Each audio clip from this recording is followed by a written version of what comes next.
Most marriages don't collapse in a single moment. They rot quietly, long before anyone notices. That was the sentence Mike replayed in his head years later. But at the beginning, back when everything still looked peaceful, he never imagined it would apply to him. Mike Turner, 31, was the kind of man people described as steady, dependable, low drama, a software developer with a predictable routine, a quiet personality, and a life that rarely surprised him. And for most of his adulthood, he believed stability was the foundation of a good marriage. 8 years earlier, when he first met Laura, she seemed to bring color into a life that had always been painted in calm, muted tones.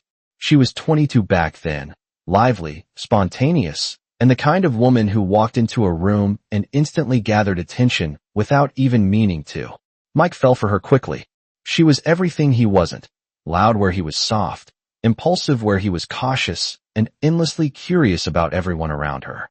Their relationship moved fast. Dating turned into living together, and living together turned into a wedding that wasn't grand, but intimate and heartfelt. Friends joked that they balanced each other out. Mike the anchor, Laura the spark. He believed that too. Maybe that's why he missed the early warning signs, or convinced himself they weren't important. From the outside, their marriage looked peaceful. Mike worked full-time while Laura eventually settled into being a stay-at-home wife. She loved social media, loved posting little pieces of their life, loved the attention that came with it. She was a natural storyteller, always spinning dramatic anecdotes about errands, neighbors, and random strangers she ran into. Mike found it charming at first. Her liveliness filled the quiet corners of the house. But slowly, subtle cracks appeared, too small for him to name, but too persistent to ignore. Laura liked attention. Not a little, a lot. Compliments lit her up. Conversations with strangers energized her. She had a habit of leaning in too close when she talked to men, laughing a little too loudly at harmless jokes, keeping eye contact a little too long. She said it was just her personality, and Mike, wanting to be the reasonable husband, believed her. There were days when her mood was so bright she felt untouchable, and others when she crashed without warning, leaving Mike confused, wondering what invisible switch had flipped. She loved him, he never doubted that, but she also loved being admired, praised, chased. And he simply wasn't the chasing type. Things stayed manageable, until the day Jake Miller moved in next door. Jake was 28, a personal trainer, confident in a way that seemed effortless, broad-shouldered, sun-tanned, and charming in the exact way Laura gravitated toward. He was the kind of neighbor who always had a reason to be shirtless, washing his car, building equipment in his yard, mowing the lawn. People noticed. Everyone noticed. Laura noticed most. The first time Mike saw them talk, it was harmless enough. Jake had jogged over to introduce himself while they were outside. But Laura's energy shifted immediately. She asked him where he worked, what gym he trained at, how long he'd lived in the state. She laughed too hard at a joke Mike didn't even catch. Jake was friendly, enthusiastic, and Laura matched his tone effortlessly. Mike smiled politely, listening but not really included. At first, the interactions were small, innocent-looking, but they gathered weight. Laura started stepping outside just when Jake happened to be in his yard. She suddenly cared a lot about watering the plants. She lingered at the mailbox longer. She folded laundry in the driveway, something Mike had never once seen her do. Then came the morning jogs. Jake jogged every day at 7. Laura never jogged at all, until she did. Suddenly she had new leggings, new running shoes, and new motivation. She told Mike she wanted to get back in shape. But when he saw her stretching on the sidewalk while Jake corrected her form, something tightened in his chest. Not quite jealousy, more like a quiet, sinking awareness. Her phone habits changed too. She started locking her screen the moment Mike walked into the room. She scrolled through Instagram with the brightness lowered. One night, Mike glanced over and saw Jake's profile open on her phone before she swiped it away. He didn't say anything. He never confronted without proof. It wasn't who he was. Still, the signs kept piling up. Mike came home one afternoon to the sound of laughter drifting from the backyard. Laura and Jake stood near the fence, iced tea in her hand, his arms waving animatedly as he told a story. Their faces were close, too close, and the easy chemistry between them stung more than Mike wanted to admit. Laura acted casual when he walked up, pretending nothing was unusual. "He was telling me about this funny thing that happened at his gym," she said. But the nervous flicker in her eyes told Mike she knew the moment looked wrong. And then, there were the glances. Tiny, fleeting, but unmistakable. Whenever Jake was outside, Laura's eyes drifted toward him, following him unconsciously, a small spark lighting in her expression. It wasn't malicious, it was instinctual, which somehow made it even worse. Mike's world didn't collapse all at once. Instead, it shifted slowly, like the ground beneath him was starting to tilt. He wanted to believe the best, that Laura was simply being friendly, that Jake was just a neighbor, that he was reading too much into ordinary moments. And most of all, he wanted to trust his wife. So he stayed quiet. He watched. He analyzed. And he waited, holding on to the belief that the woman he had loved for almost a decade wouldn't betray him. But something inside him, something small and steady, was waking up. A quiet voice whispering that things were changing, and he needed to pay attention. Laura's laughter carried differently these days. Her energy felt wired, distracted, like she was living in two versions of her life. One with Mike, one orbiting around Jake. Mike didn't confront her, not yet. He convinced himself it was all a misunderstanding, a phase, a temporary burst of novelty she'd eventually get bored of. He kept telling himself the marriage was stronger than whatever was happening next door. But the truth was already forming in the corners of their home, in the spaces between their conversations, in every secret glance Laura stole toward the yard. And Mike, gentle and patient as he was, felt the shift even if he didn't want to. He still thought they would straighten things out eventually. He still believed the foundation of their marriage would hold. He still trusted her more than he trusted his own worry. Until one quiet morning. The morning that changed everything. When Laura stepped out of the bedroom, phone in hand, eyes troubled, and said a sentence that cracked his world open. Mike still believed everything was just a misunderstanding. Until Laura walked into the kitchen and said the one sentence that would change his life forever. Mike didn't know it then, but the quiet morning that followed would mark the fault line of his marriage. The tension in the air felt different, too still, too heavy. It lingered in the hallway like a warning his mind didn't want to interpret.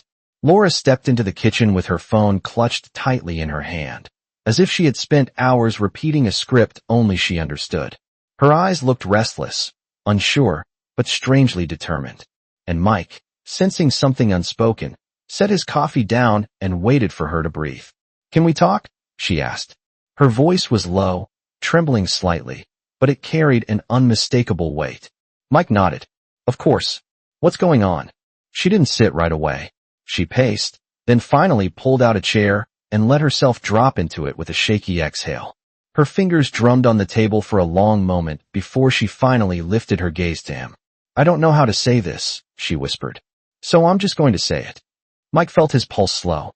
The world always went quiet before something broke. I think I have feelings for Jake." The sentence seemed to land between them with a sound that only his heart could hear, a crack that echoed inward, muffled but brutal.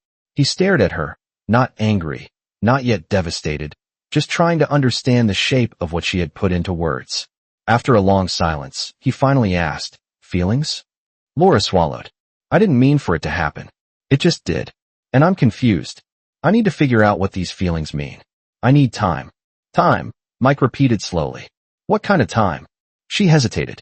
Her eyes darted to the window, then back to him, as if she was afraid she'd lose her courage if she looked anywhere else. "I was thinking maybe a month." She inhaled deeply, then delivered the blow. "I want to stay with Jake for a month, just to see if there's something real there." Mike blinked, once slowly, trying to steady the swirl inside him. "And if there isn't?" he asked. "If it doesn't work," she said quickly, almost eagerly, "then we can focus on us again. We can rebuild. I just don't want to make a mistake. I don't want to wonder what if for the rest of my life." There it was, the humiliation wrapped neatly inside a justification. She wanted to audition another man while keeping Mike as the guaranteed fallback. A safety net. A spare. Plan B. And she said it with the confidence of someone who truly believed he would wait. Mike sat back in his chair, forcing his breath to steady. The pain was sharp, but it didn't control him. He didn't shout. He didn't slam his fist on the table. He didn't ask her to reconsider or beg her to remember their vows. He simply looked at the woman he had loved for nearly a decade and said, in a voice calm enough to scare her, "If that's what you need, then go." Laura froze. Really? Yes. His tone didn't rise or crack. It stayed eerily level. Do what you think you have to do. Her relief was instant, almost bright. She reached across the table, as if she expected him to take her hand. You're being so understanding, she breathed. Thank you, Mike. He stood before she could touch him. I hope you find whatever you're looking for. And that was all. No fight. No pleading. Just acceptance, or what looked like it. 3 days later, she packed a small bag, kissed him on the cheek like a woman going on a weekend retreat, and walked out the door to spend a month with the man next door. The house didn't feel empty after she left. It simply felt quiet in an honest way. A silence that wasn't hostile or awkward, but clarifying. Mike walked through each room, noticing the small shadows she had left behind. A cup on the counter, shoes near the door, a blanket tossed over the couch. He didn't touch any of it. Not because he was holding on, but because he didn't feel anything strong enough to make him move. Instead of unraveling, he redirected everything inward. He stayed late at work. He joined a gym. He cooked his own meals and rediscovered routines he had forgotten. People began to notice Laura wasn't around. He brushed off the questions with, "She's staying with a friend for a while." His friends didn't push. But his father knew something was wrong the moment he heard Mike's voice over the phone. "Talk to me, son. What happened?" Mike told him everything. The feelings, the month, the move next door. His father sighed deeply, then said, "If she doesn't know your worth, why should you wait around for her to figure it out?" Mike didn't answer at first, but those words dug in and refused to leave. The first week passed, then the second, then the third. Laura didn't check in much. Her texts were short, vague. "Hope you're doing okay," or "We can talk when I get back." It was obvious she was too busy living her new clarity experiment to think about the man she left behind. But Mike wasn't waiting. He wasn't pacing the house or watching the yard or counting the days. Something inside him had shifted, a quiet, definite turning point. One night, sitting alone in the living room, he looked at their wedding photo on the mantle, the symbol of a future he'd once believed in, and felt absolutely nothing. He whispered to himself, "I'm not anyone's second choice." And once he said it aloud, the truth became irreversible. Laura believed she had the power to return whenever she wanted. She believed the door would always be open, the love intact, the marriage waiting patiently for her to reclaim it. She didn't know, couldn't know, that while she was gone, Mike wasn't grieving. He was planning, thinking, rebuilding his sense of self in silence. And by the time her 30 days were up, something fundamental had changed. Not in her, but in him. Laura thought she still held the advantage. She thought she'd come home, offer an apology, and resume her place in his life as if the month had been nothing more than a necessary detour. But she had no idea what Mike was quietly preparing behind the scenes. While Laura believed Mike was waiting for her decision, he was already preparing something that would flip the entire story on its head. The day Laura walked out of the house, Mike felt something inside him settle into place. Not broken, not empty, just settled. It was the kind of clarity that didn't announce itself loudly, but grew steadier with each passing hour. And by the time the 30 days neared their end, he no longer wondered what Laura was doing or whom she was laughing with. Instead, he wondered why he had spent so long believing he had to wait for someone who never truly valued him. The transition into the next chapter of his life happened quietly, almost invisibly, but with the precision of someone who had finally chosen himself. Mike's first real step came the week after Laura left. He made an appointment with a family attorney, a modest office downtown, calm, professional, the kind of place where people walked in confused and walked out with a plan. His lawyer, a composed woman in her 40s named Rachel Grant, listened intently as he explained everything. The feelings, the month-long experiment, the move next door, the expectation that he would simply wait. When he finished, Rachel leaned back in her chair. "Mike, you're well within your rights to file under irreconcilable differences. This situation meets every threshold." He exhaled slowly, letting her words settle. "So, I can file even if she wants to come back."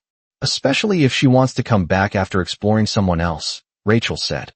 "You're not obligated to serve as a backup plan." That sentence struck deeper than she knew. By the end of the meeting, the paperwork was started, quiet, clean, legal steps toward a life he didn't plan but now understood he needed. Over the next few weeks, Mike reorganized his life without announcing anything to anyone. He opened his own bank account. He separated the finances he and Laura had shared for years. He gathered important documents, checked the mortgage, photocopied tax files, moved his personal items into a locked drawer. He didn't touch her belongings. Not out of sentiment, but because he no longer felt the need to. They simply didn't belong to his world anymore. He cleaned the house room by room, not to erase her, but to reclaim the space. Every polished corner, every bag of trash taken out, every drawer reorganized felt like a quiet statement. This is mine now. My home. My life. And the silence. The silence became his strongest weapon. The silence was where he found himself again. Rumors began long before the 30 days were up. Neighbors talked, quietly at first, then more openly, about Laura and Jake. People saw them leave the house together, return late, exercise in the mornings, shop for groceries, laugh too loudly on the porch. Word traveled like wind through the neighborhood. Mike heard pieces of conversations when he walked to the mailbox or took out the trash. A glance here, a sympathetic nod there. But he never responded, never confirmed, never denied. He simply lived. Silent, steady, unbothered. This confused people, including Laura, though she didn't contact him enough to show it. Her messages were sparse and shallow. Hope you're okay. We'll talk when I'm back. Please take care of yourself. She was too busy living her clarity experiment to ask how he was. Too distracted to notice how quickly she was fading from his emotional world. Finally, the 30th day arrived. Laura walked up the driveway with the confidence of someone who believed she was returning to a loyal husband. Someone who had waited patiently for her to finish chasing what she thought she might want. She stepped into the house like she still owned every piece of it. Her expression was half triumphant, half apologetic, as if she expected the moment to feel healing or cinematic. "Mike? I'm home," she called out. He came out of his office calmly. No tension, no warmth, just polite acknowledgement. "Hey." She smiled, relieved. "You look good," she said softly. "Better, actually. Thanks." She looked around the house, noticing the cleanliness, the organization. "You really kept the place together while I was gone," she said, almost impressed. "That's actually really attractive." Mike didn't respond. Laura took a deep breath, preparing the speech she'd probably rehearsed all morning. "Listen, I've thought a lot about everything, and I realize Jake isn't the man I need. He's fun, but he's not steady, not long-term material." Mike watched her carefully, letting her continue. "I'm ready to come home," she said gently. "We can rebuild. I'm committed to making this work now. I just needed clarity." Mike didn't move, didn't blink, didn't reach for her. Instead, he walked to the nearby cabinet, opened a drawer, and took out a neatly prepared folder, thick, organized, complete. He returned to the table, set it down in front of her, and slid it across without ceremony. Laura frowned, confused. "What's this?" Mike's voice was steady, almost soft. "Divorce papers." The color drained from her face. "What?" "Mike, no. No. This isn't funny. It's not a joke." Her breath hitched as she opened the folder, seeing her name printed clearly on the first page. "You filed this while I was gone?" "Yes." She staggered back into a chair. "But why? Why would you do this now?" "I said I wanted to come back. I'm choosing you." Mike shook his head slowly. "I'm not the safe option you return to when the other man doesn't work out." Her eyes filled instantly with tears, not quiet tears, but the frantic kind that came from losing control of the narrative. "So that's it? After everything we've been through? After all the years? You're just ending it." "You left," he reminded calmly. "You chose someone else. I'm just choosing myself now." She slammed her hand on the table. "You're being cruel. I made a mistake, Mike. One mistake. And you won't even give me a chance." "It wasn't a mistake," he replied. "It was a decision. And so is this." Laura's voice cracked into anger. "So that's it. You won't fight for me. I'm done fighting for someone who walked away the moment something shiny showed up next door." Her tears turned to fury. "I can't believe you're doing this to me," she snapped. "You're abandoning me." Mike exhaled slowly, letting her words fall flat. "I'm not abandoning you. I'm letting you live with the choice you made." She grabbed her purse, shaking, her face twisted between disbelief and rage. "You'll regret this," she hissed. Mike didn't answer. He didn't need to. She stormed out of the house, slamming the door so hard the frame trembled. But Mike didn't flinch. Her anger meant nothing now. The path had already shifted. The momentum was already set. And no matter how furious Laura became, the wheel of fate had already turned, and nothing could stop it anymore. After weeks of tension and silent maneuvering, the divorce finally moved forward. Mike had anticipated every possible tactic Laura might use to delay the process. She tried to paint herself as the victim, confiding in friends that Mike was cold, unfeeling, even cruel. But Mike remained composed, aware that words alone could never sway the law. His attorney had meticulously prepared the evidence, text messages, emails, and financial records that demonstrated Laura had chosen to leave the marriage for another man. She had made her choice. The law would simply formalize it. The courtroom was quiet, almost eerily so, as the judge read through the findings. Laura sat with her shoulders slumped, lips pressed tightly together, while Mike maintained a calm, measured demeanor. The ruling was clear. Laura would receive a modest settlement and a few personal belongings, but Mike retained the house, the majority of their assets, and, most importantly, his peace of mind. The finality of it all hit Laura harder than anyone could have anticipated. The day of signing the divorce papers arrived. The atmosphere was tense, charged with the weight of unspoken regrets and lingering emotions. Mike sat across from Laura, pen in hand, eyes steady but gentle. Laura's hands trembled as she signed, her voice barely above a whisper. I'm sorry, she said, her words choking on the air. Mike looked at her with an expression that blended pity with resolve. Sorry can't fix what you tore apart yourself, he replied calmly, his voice low but unwavering. There was no anger in it, no desire for vengeance, only a quiet acknowledgement that some things, once broken, cannot be repaired. Laura hesitated, a sudden surge of emotion making her lean forward as if to embrace him, to reclaim something that had long since slipped away. But Mike stepped back, not with malice, but with the firm understanding that boundaries, once necessary, must remain in place. That moment, brief as it was, encapsulated everything they had lost and everything Mike was determined to protect, his sense of self and the life he was reclaiming. After the divorce, life for Laura spiraled into uncertainty. Jake, the man she had chosen over her marriage, disappeared as quickly as he had arrived. Her once stable world crumbled, leaving her reliant on the generosity of relatives and the fleeting kindness of friends who had grown weary of her manipulations. Each day became a reminder of the choices she had made, and each night, a confrontation with the consequences she could no longer escape. Mike, in stark contrast, found himself standing at the threshold of freedom. The end of the marriage did not feel like a loss. It felt like liberation.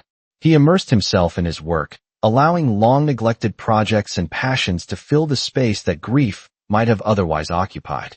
Morning runs became a ritual, coffee breaks with colleagues turned into moments of reflection, and evenings spent quietly at home offered a rare sense of peace he had not known in years. He did not indulge in bitterness. He simply allowed himself to be. As days turned into weeks, Mike began to reflect on what had truly happened, not with resentment, but with clarity. He realized that he had not lost a wife. He had lost someone who had never genuinely chosen him. That recognition, painful as it was at first, became liberating.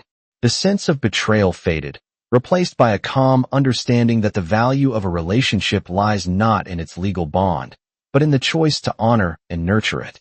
One afternoon, as he stood by the window of his now empty but fully his home, Mike allowed himself a moment to smile. The sunlight hit the hardwood floors, warming the room in a way that mirrored the quiet contentment beginning to settle in his chest. He thought of Laura and the life she had chosen, and though part of him acknowledged the lingering sting of what had been, the dominant feeling was relief. Relief that he no longer had to carry the weight of someone else's indecision, someone else's selfish pursuit of satisfaction. The clarity that emerged from the ashes of his marriage became a guiding principle. Mike understood that life would continue to offer challenges and disappointments, but the true measure of freedom lay in the ability to move forward without resentment. It lay in the ability to reclaim one's narrative, to define one's happiness independently of others' choices. For him, that realization was not abstract, it was tangible. He felt it in the rhythm of his days, the steady beat of his routines, and the quiet confidence in his steps. Months later, he revisited old memories, not with sorrow, but with insight. He recalled arguments that had seemed unbearable, moments of cold distance, and the silent resentment that had grown like weeds between them. And he saw them now not as failures, but as lessons. Lessons about boundaries, self-respect, and the courage it takes to let go. He realized that the person he had been in that marriage, the patient, accommodating, and at times forgiving Mike, was still there, but stronger, wiser, and unshackled. In his solitude, Mike also discovered an unexpected joy in small victories. A perfectly brewed cup of coffee, a successful presentation at work, an evening spent reading a book uninterrupted. All these moments, once taken for granted, now felt significant. He began to understand that life's richness often resides not in grand gestures or dramatic reconciliations, but in the quiet steadiness of one's own presence, in the ability to wake up each day and choose to live intentionally. Reflecting on the entire ordeal, Mike arrived at a conclusion that felt both final and freeing. I did not lose a wife. I lost someone who never truly chose me. There was no bitterness in that statement, only recognition and a profound sense of liberation. And with that acknowledgement, he allowed himself to imagine the future, not as a continuation of what had failed, but as a new story, entirely his own. For those who might find themselves in a similar position, Mike's experience offers a subtle but powerful truth. The people who leave us do not possess the power to destroy our lives. The real strength lies within, the capacity to decide who remains in our inner world, who earns the right to influence our happiness. And in that realization lies a kind of quiet triumph, one that is rarely dramatic, but infinitely more enduring. As the camera pans over his serene surroundings, sunlight streaming through large windows, a neatly kept home, and the faint hum of life in the background, Mike's story reaches its natural conclusion. It is not one of vengeance or prolonged grief, but of reclamation, of choosing oneself, and of finding peace in the aftermath of loss. And so, the final message lingers, both gentle and powerful, ready to resonate with anyone who has experienced heartbreak or betrayal. The one who leaves you never truly destroys you. Only you, if you are strong enough, hold the power to decide who walks with you into the life you are yet to live. Mike closes the chapter with a sense of lightness he had not felt in years. The future is uncertain, yes, but it is his. And for the first time in a long while, he steps forward fully, unburdened, and entirely free.